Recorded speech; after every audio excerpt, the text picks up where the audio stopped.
On the Channel 3 News this morning, a derailed chairlift leaves hundreds stranded at Pico Resort.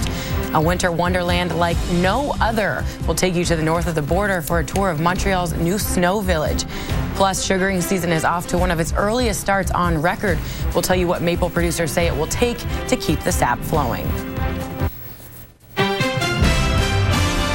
A scary scene at Pico Resort Saturday after more than 100 people had to be evacuated from a chairlift. Between 120 and 130 skiers and riders were evacuated from the Summit Express quad.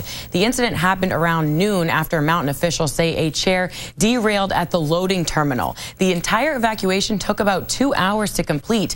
Pico officials say there were no reports of injuries during the incident and the evacuations went smoothly. Investigators are still trying to determine what caused the chair to derail. The lift is now back open. Search crews rescued 3 men lost in separate incidents this weekend in the Adirondack High Peaks. Officials say a 42-year-old Connecticut man called 911 Saturday evening to report himself missing. He started up Mount Algonquin Friday, but the snowstorm cut off his descent. Rescuers on skis eventually found him Saturday evening about 2.5 miles from the trailhead at Adirondack Lodge. He was hospitalized for hypothermia and frostbite. The second rescue took place in the same general area. A Brooklyn man got lost after trying to ski from the Garden Trail to Mount Van Hoevenberg Ski Center. Rescuers found him in good condition about 9:30 Saturday night. And then just an hour and a half later, crews received a report of a missing snowshoer. The man left from the same trailhead bound for Mount Macy's summit. A rescue helicopter picked him up near Tabletop Mountain this morning after he relayed his GPS coordinates to forest rangers. He is hospitalized, recovering from hypothermia and frostbite. 3 people are dead after a Canadian passenger train derailed in Burlington, Ontario, Sunday afternoon. The Canadian company Via Rail says the dead were all railroad employees who were riding in the locomotive. A railroad spokesman says 75 people were on board in the train, which was en route from Niagara Falls to Toronto. 45 were injured. The Transportation Safety Board of Canada is sending a crew of investigators to the scene. Well, the weekend snow made for some treacherous conditions on the roads. State police reported dozens of accidents, including one involving a cruiser. 20-year-old Cameron Nevin of Moortown reportedly slammed on his brakes as he approached a trooper pulled over on Route 100 in Waitsfield late Saturday. The cruiser had its blue lights on and the trooper assisted another driver who was off the road. Nevin's car lost control and plowed into the trooper's cruiser.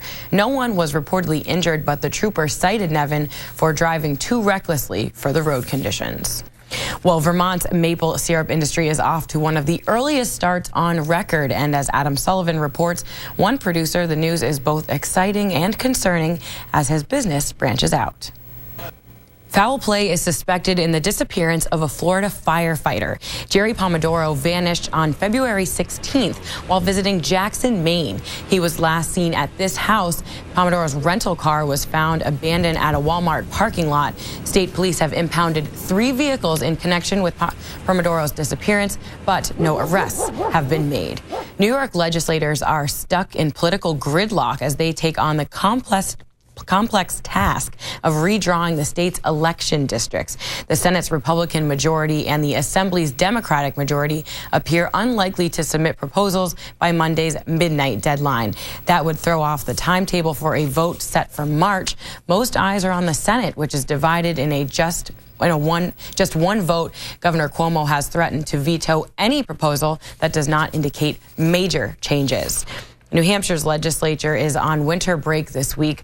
Lawmakers will resume work in the week of March 5th. Several big bills will be up for debate when lawmakers return. Among them, a measure that would repeal gay marriage and replace it with civil unions for all adults. Lawmakers are also grappling with bills on collective bargaining, education funding, and contraception.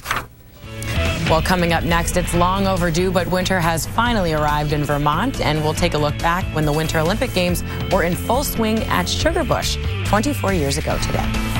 When in doubt, take them out. That's the message from doctors trying to knock out the growing occurrence of concussions in young athletes.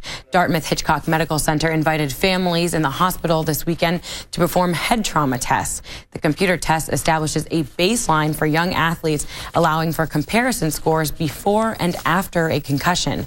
Doctors added that if an athlete takes a significant blow to the head while competing, they should be removed from the game immediately.